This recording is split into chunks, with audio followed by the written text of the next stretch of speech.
Ayon sa Philippine Institute of Volcanology and Seismology, may average na 20 lindol ang nararanasan sa bansang Pilipinas kada araw.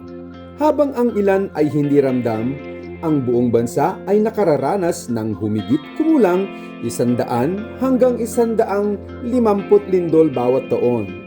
Ito ay sa dahilang ang Pilipinas ay matatagpuan sa Pacific Ring of Fire, ang rehiyon sa mundo na madalas tamaan ng mga seismic and volcanic activities.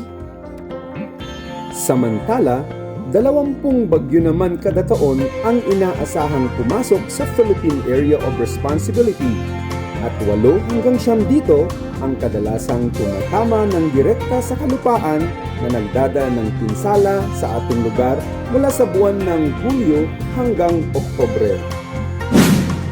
Gamit ang Hazard Hunter ng georisk.gov.ph, isinagawa ang pagtukoy sa panganib ayon sa lokasyon ng Katangraran Elementary School na pag-alamang ang kabundukan sa silanging bahagi ng barangay, partikular sa Sitio Santa Ana, na may 2 kilometro mula sa paralan ay napag-alamang isang fault line na maaaring magdulot ng panganib ng pagguho kapag may lindol.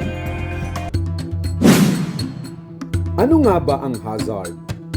Ang hazard ay peligro o panganib na maaaring maging sanhi ng kapahamakan, pinsala sa ari-arian, sa kalikasan o buhay ng tao sa isang lugar.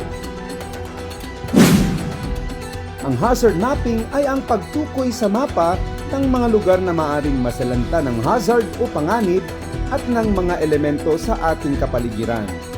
Ang maaaring tamaan ay ang mga gusali, taniman, kabahayan na maaaring mapinsala. Sa dinami-daming insidente ng lindol at bagyo sa ating lugar, napakahalagang manatiling handa at ligtas sa lahat ng pagkakataon. Mahalagang malaman at isave sa mga mobile phones ang mga emergency hotlines na maaaring tawagan sa oras ng panganib at pangangailangan. Sa Katangraran Elementary School, regular at masusing itinuturo sa mga mag-aaral ang mga tamang hakbang at pamantayang dapat isagawa sa oras na mangyari ang isang lindol o sakuna. Kasama ang Supreme Elementary Learners Government, sinusuri ang buong paaralan upang malaman ang ilan pang panganib na maaaring magdulot ng kapahamakan sa mga mag-aaral dito. Laging ipinapaalala sa lahat na ligtas ang may alam.